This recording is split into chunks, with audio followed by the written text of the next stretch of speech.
আসসালামু আলাইকুম। সবাই কেমন আছেন?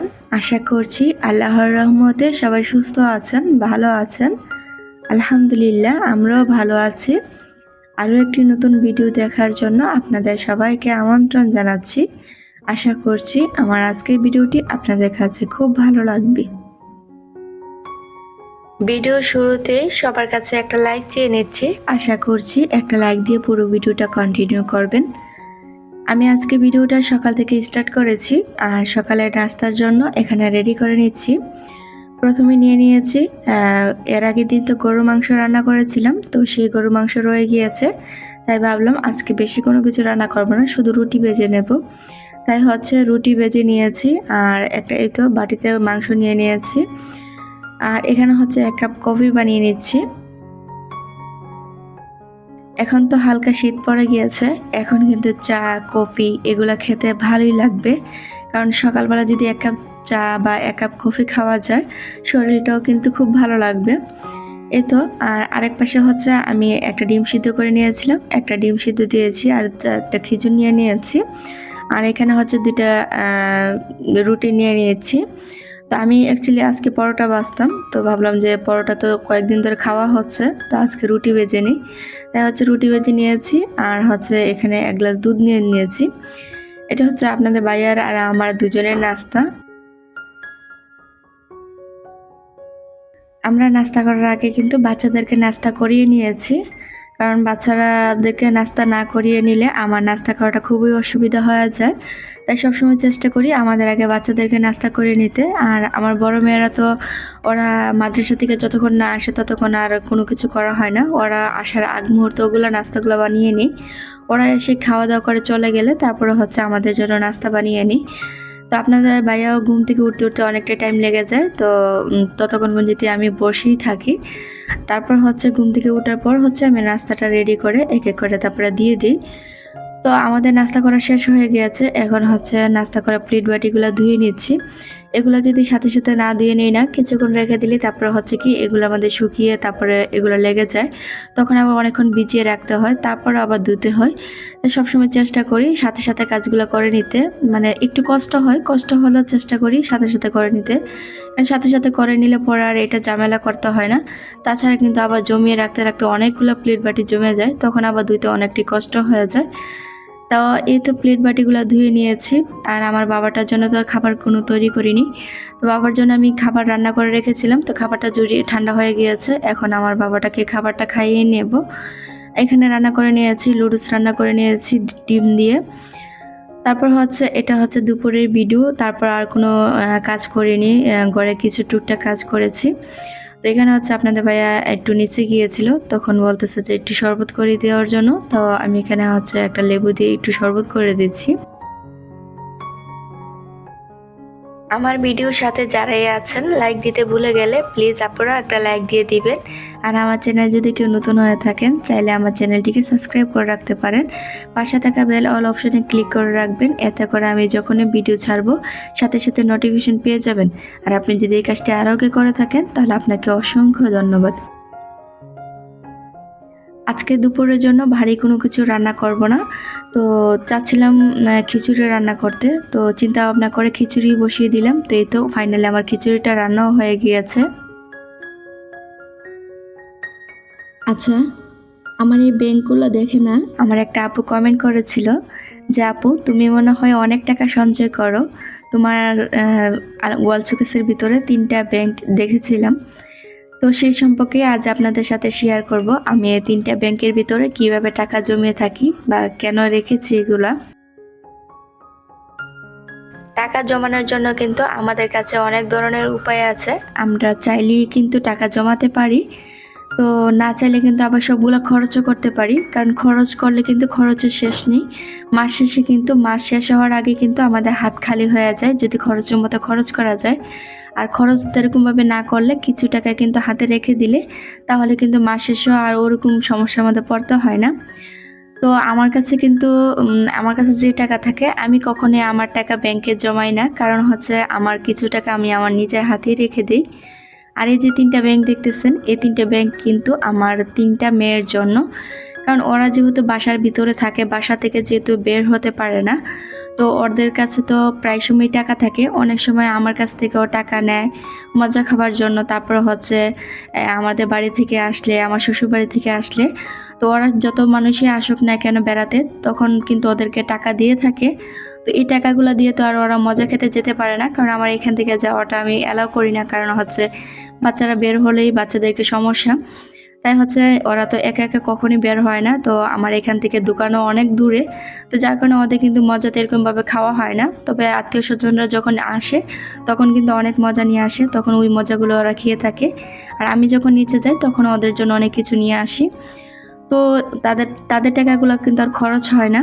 তো সেই টাকাগুলোই আমি কি করেছি, ওদেরকে 3টা ব্যাংক কিনে দিয়েছি, যাতে ওদের টাকাগুলো ওদের ব্যাংকের মধ্যে রাখতে পারে।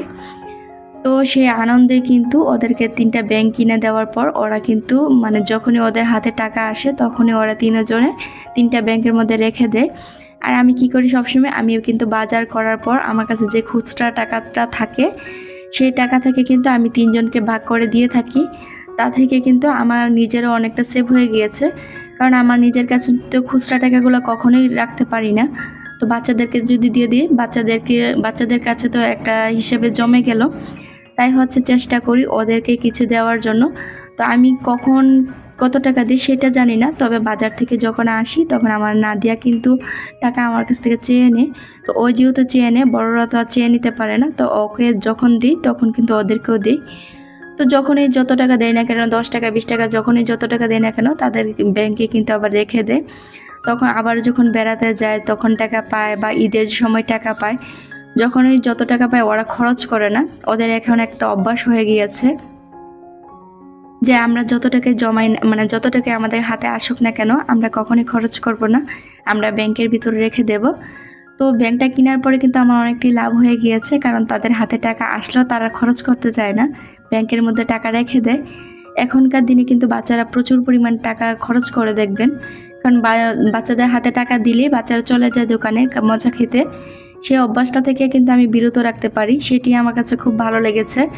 তাই হচ্ছে বাচ্চাদেরকে ব্যাংকগুলো কিনে দিয়েছি, আর বাচ্চারা ব্যাংকের মধ্যে খুব মজা করে টাকাগুলো জমিয়ে থাকে।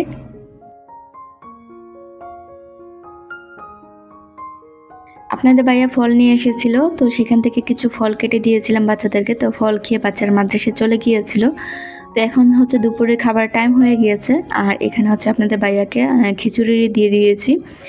তো খিচুড়ি খেয়ে নেবে আর বাচ্চারাও খিচুড়ি খেয়ে নেবে। তো খিচুড়ি খাওয়া শেষ করে আমরা হচ্ছে চলে গিয়েছিলাম একটু মেলাতে। আর এই মেলাটার সম্পর্কে অনেকেই জানতে চাচ্ছিলেন যে মেলাটা কোথায় বসেছে। আসলে আমাদের কসবা বাণিজ্য মেলা, এই মেলাটা আসলে পুরোপুরি ভাইরাল। আর এই মেলাটাকে কম বেশি সবাই চিনে থাকেন, কারণ কসবা বাণিজ্য মেলা এটা প্রত্যেক বছরই হয়ে থাকে। আর এটা কিন্তু একদিনের জন্য হয় না, এটা প্রায় 1 মাসের জন্য বসে মেলাটা। তো এই মেলাতে আসলে না আসলে অনেকটা ভালো লাগে। আর আমাদের বাসার পাশেই যেহেতু, তো আমরা হচ্ছে 2 দিন পর পরে আসতে পারি, বা কখনো ভালো না লাগলে ঘুরতেও আসতে পারি। তো বাচ্চারাদেরকে নিয়ে আসলে তো বাচ্চারা এখানে বসতে চায় ওখানে বসতে চায়, তো ওই তো বাচ্চাদেরকে একটু আনন্দ দেওয়ার জন্য আসি। আর আমি আজকে এসেছি আমার একটু প্রয়োজনীয় জিনিস কেনাকাটা করব।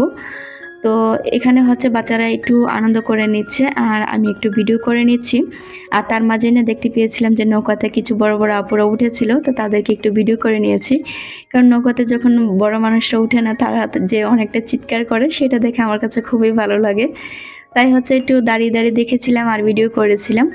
আর এখানে হচ্ছে কিছু হেয়ার ক্লিপ দেখে নিচ্ছি। মেলাতে কিন্তু আমি আজকে একা আসিনি, আমাদের বাড়ি থেকে আমার ভাবি এসেছিল আর ভাইজিরা এসেছিল। তো তারা কিন্তু অনেক কিছু কেনাকাটা করবে, তো তাদের জন্য আমি এখানে ওদের জন্য ওয়েট করতেছি। তো ওরা এখানে বাচ্চারা যেহেতু এসেছে, এখানে হেয়ার ক্লিপ, ব্যাগ, ওরা অনেক কিছুই কেনাকাটা করেছে। তো সেগুলো আর আপনাদের সাথে শেয়ার করলাম না। তো আমি যেগুলো কেনাকাটা করব সেগুলো আপনাদের মাঝে শেয়ার করব, আর পুরো মেলাটাকে আপনাদেরকে একটু ঘুরিয়ে ঘুরিয়ে দেখিয়ে দিচ্ছি। আর যারা যারা আসতে চান অবশ্যই কিন্তু মেলাতে চলে আসবেন, খুব ভালো লাগবে।